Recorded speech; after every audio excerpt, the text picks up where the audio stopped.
So the Superman movie has finally been released, and it has taken some really bold steps. The story is set in a universe where metahumans exist, and a new metahuman has emerged, the strongest among them all. But with his arrival, things start to change, and some people begin to take notice. Now, Superman has to prove his humanity and save the world. There was so much content packed into the story that by the time the interval came, it already felt like I'd seen a lot. I'd also like to praise James Gunn for taking such a different approach. If you've seen the trailer, then know this. The movie starts exactly like that. James Gunn doesn't invite you into this world gently. He throws you right in, urging you to dive in quickly and experience the atmosphere, and it's intense inside. And this Superman is very different from any Superman we've seen before.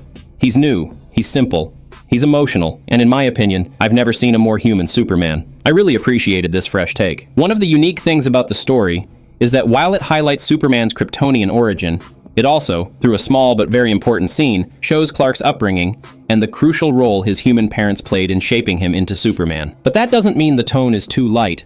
The punches aren't pulled here. There are brutal fights. The action sequences are intense. There's no lack of size or strength in the monsters. And some bold choices have been made regarding Superman's origin, which we'll discuss in a separate video. Voice James Gunn brings his signature Guardians touch here as well. You could easily replace the Justice Gang with the Guardians, teammates bickering with each other, subtle jokes, and even meta-humor that pokes fun at internet trolls. I wouldn't call this a perfect Superman movie, because a perfect Superman movie might end up feeling boring. This is a Superman movie for today, the kind that fans may have been waiting for. And to kick off a new universe with such a film? That's a big win. Besides telling Superman's story, the film also sets up some rules for the new DCU, like how long metahumans have existed, what their interactions are like, and how the public perceives them. Coming to direction, James Gunn, who's now leading the entire DC universe, lays its foundation with this movie.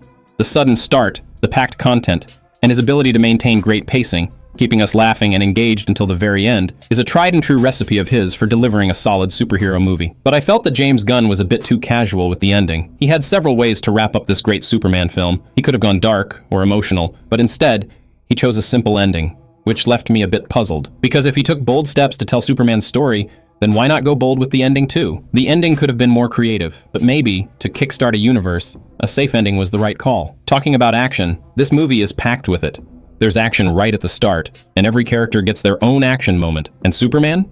He's flying around, fighting like crazy. When it comes to CGI and VFX, Warner Brothers rarely misses the mark, and this movie stands as one of the great examples. As for the performances, David Corenswet plays a very different kind of Superman. He's portraying a Superman people are unsure about, but he's focused on doing good. His moments of frustration, his attempts to connect with others, his imaginary interview as a young, uncertain superhero, all show how deeply human his Superman really is. David Corenswet brings this unique Superman to life brilliantly, and his future adventures will only take his character development to the next level. I also really liked how his Superman paired perfectly with Rachel Brosnahan's Lois. Rachel plays reporter Lois Lane, who keeps reminding Superman that the world isn't so simple. She perfectly captures Lois's strong journalistic skills, making it clear why Superman needs her by his side. Nicholas Hoult plays Lex Luthor, and he delivers a gamified version of Lex's genius nature. His unshakable confidence, casually walking through destruction, all show how Lex is always thinking several steps ahead, and Nicholas does a great job portraying Lex's obsession with Superman. But in many places, Eddie Gathegi's Mr. Terrific stole the spotlight.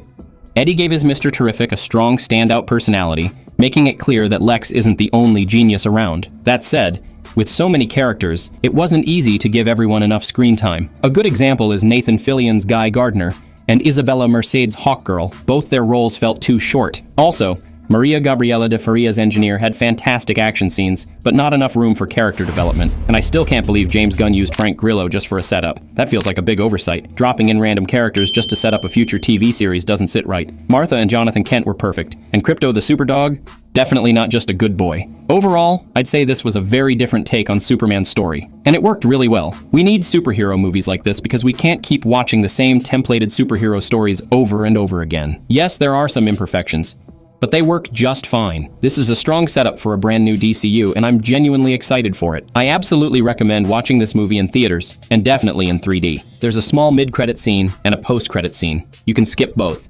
Nothing major happens in them. And I'll say this, watch the movie as soon as you can, because the experience of watching it with a crowd is something else entirely. And if you've already seen it, let's talk about it in the comments. If you liked the video, don't forget to hit like and subscribe to the channel.